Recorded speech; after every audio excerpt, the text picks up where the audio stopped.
Hello and welcome to day 90 of Bedtime Welsh, and we're going to build up to a bit of a monster for you today. So taking some of the things you've done already and putting them to the longest possible sentence. Don't worry if you can't get them all to stick.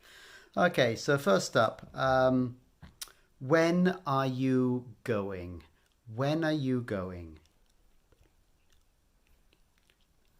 Pryd wyt ti'n mynd? Pryd wyt ti'n mynd?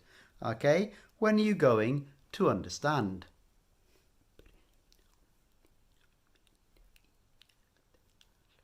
Pryd wyt ti'n mynd I ddeall? Pryd wyt ti'n mynd I ddeall? How about, when are you going to understand how?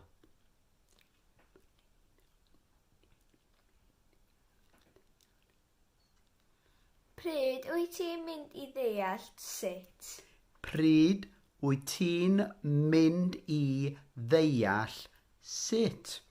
Okay, let's see if we can add a little bit onto that. When are you going to understand how to learn?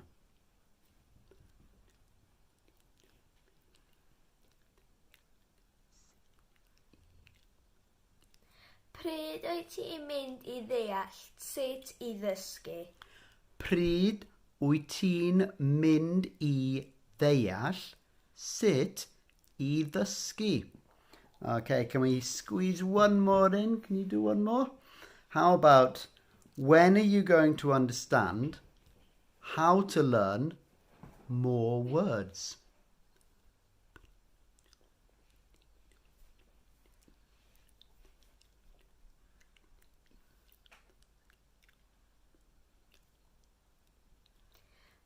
Pryd wyt ti'n mynd I ddeall sut I ddysgu mwy o eiriau? Da iawn.